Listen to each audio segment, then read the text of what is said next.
कौन सी ऐसी हार्ट की बीमारी है, डिजीज़ है, जो सबसे कॉमन देखने को मिलती है आपको? जी, ये सवाल थोड़ा सा इसका जवाब मैं इस तरह से देना चाहूँगा कि ये डिपेंड करता है कि किस उम्र में हमें पेशेंट हमारे पास तकलीफ़ के साथ आ रहा है। अच्छा। कुछ बीमारियां ऐसी हैं जो उम्र के पहले पड़ाव में अफेक्ट करती है, यानी कि जन्मजात भी होती हैं और या फिर बहुत अर्ली एज से ही परेशान करने लगती हैं।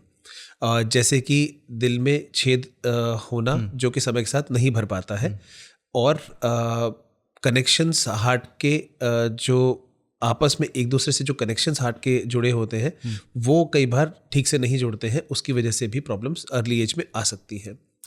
इनको हम कहते हैं कॉन्जेनिटल हार्ट डिजीज, यानी जो बीमारियां जन्म से प्रस्तुत है, जन्म से ही बच्चे के अंदर हैं। दूसरी तरह की जो बीमारियां हैं अर्ली एज में जो तंग कर सकती हैं, उन्हें हम कहते हैं वेल्वुलर हार्ट डिजीज। एक प्रॉब्लम होती है जिसे हम रूमेटिक हार्ट डिजीज कहते हैं। ये इसलिए होती है कि 5 से 15 साल की उम्र के बच्चों में गले में इन्फेक्शन होने की वजह से अच्छा, किसी में वो हार्ट पर भी असर छोड़ जाती है। ऐसे में बुखार होना, जॉइंट्स में पेन होना, इनवॉलंटरी मूवमेंट्स भी किसी में देखने को मिल सकती हैं, और कुछ स्किन के लीजन्स होते हैं। इन सब ये कुछ क्राइटेरियाज होते हैं जिनके बेसिस पे हम ये डायग्नोज करते हैं कि हमें रूमेटिक फीवर हुआ है कि नहीं, और उसका एक लॉन्ग टर्म कॉन्सिक्वेंस, यानी कि फीवर होने के भी या बीमारी होने के भी 10-15 साल के बाद जाके उसका असर दिखता है, स्पेशली हार्ट पर। वेल्व्स या तो सिकुड़ जाती हैं, छोटी हो जाती हैं, या फिर उनमें लीकेज आने लगती है। अच्छा। ये प्रॉब्लम अक्सर 30 से 35 साल की उम्र में दिखाई देती है। तीसरे दशक या चौथे दशक में अक्सर ये हमारे सामने आती है। तो इनका इलाज अक्सर सर्जिकल ही होता है, लेकिन कुछ केसेस में हम बलून वेल्वुलोप्लास्टी से भी हम इनसे पेशेंट के लिए अच्छा इलाज दे सकते हैं।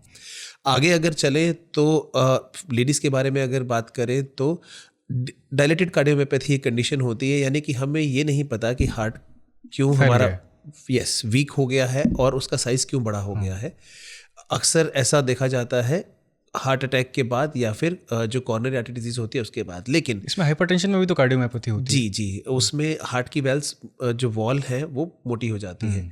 लेकिन डायलेटेड कार्डियोमायोपैथी में अक्सर हमें नहीं पता होता कि वो हमारा हार्ट वीक क्यों हो गया। लेडीज़ में प्रेगनेंसी के दौरान अक्सर ये प्रॉब्लम देखी जाती है, इसीलिए मैंने थोड़ा लेडीज़ के बारे में बात की।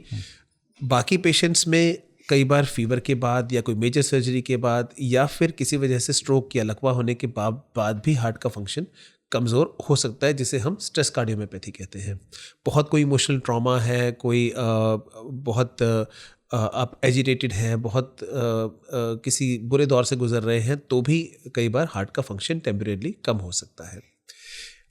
और उम्र में आगे चलें 40-50 की उम्र के बाद, अब यहाँ पर हमारे सामने हाइपरटेंसिव हार्ट डिजीज़ यानी ब्लड प्रेशर की वजह से दिल पे असर पड़ना, और कॉरोनरी आर्टरी डिजीज़ यानी कि कोलेस्ट्रॉल की वजह से हार्ट की आर्टरीज में ब्लॉकेज होने की टेंडेंसी का बढ़ जाना। इस उम्र के बाद ये सब बीमारियां ज़्यादा कॉमनली देखने को मिलती हैं। और ये माना जाता है कि सबको कोरोनरी आर्टरी डिजीज होना ही है या होना शुरू ही हो जाता है उम्र के साथ। जी, एक तरह से देखा जाए तो इस बात को ठीक भी मान सकते हैं, क्योंकि अक्सर स्टडीज़ में पाया गया है कि या फिर हम जब एंजियोग्राफी वगैरह करते हैं अपने पेशेंट्स की, तो थोड़ी बहुत बीमारी आमतौर पर मिल जाती है। 10-20-30% की ब्लॉकेज आमतौर पर मिल जाती है, लेकिन वो उसे हम रेलेवेंस इसलिए नहीं मानते हैं, उसे हम बीमारी की शुरुआत ही मानते हैं। हम ये मानते हैं कि ये आगे हमारा लक्ष्य है कि इस बीमारी को आगे बढ़ने से रोकना है। बीमारी का इलाज हम तभी एडवाइस करते हैं जब वो 70% 80% से ऊपर हो जाती है, यानी ब्लॉकेज अब काफ़ी आगे एडवांस हो चुकी है और उसे ट्रीटमेंट की ज़रूरत है। अगर किसी को 20-30% ब्लॉकेज है भी, तो सिर्फ दवाइयों के द्वारा हम बीमारी को रोक सकते हैं ताकि वो आगे चलकर 70-80% ना बने।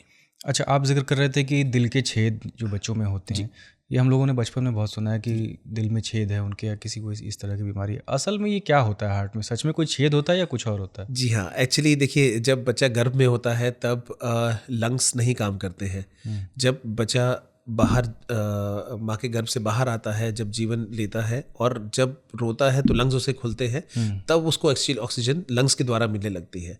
लेकिन जब तक वो गर्भावस्था में है, जब तक मदर के पास है, तब तक उसके लंग्स ओपन नहीं होते हैं, तो उसकी ऑक्सीजन की सप्लाई मदर के ब्लड से ही आ रही होती है। तो ऐसे में ब्लड सप्लाई लंग्स की तरफ ना जाकर हार्ट के राइट हिस्से से लेफ्ट हिस्से में डाइवर्ट होती है, इन्हीं होल्स के द्वारा, इन्हीं जो नेचुरल छेद होते हैं उनके द्वारा। तो ये हर एक में होते हैं, जो कि ज़रूरी भी है। अगर ये नहीं होंगे तो बच्चा गर्भ में ही जीवन उसका समाप्त हो जाएगा। लेकिन बीमारी का रूप ये तब लेते हैं जब ये जन्म के बाद बंद ना हो। तो कुछ समय बाद, साल 2 साल बाद अक्सर ये होल्स जो हैं बंद हो जाते हैं। लेकिन किसी किसी पेशेंट में 1 से 2% लोगों में ये ओपन भी रह जाते हैं और वो आगे चल के बीमारी का कारण बनते हैं।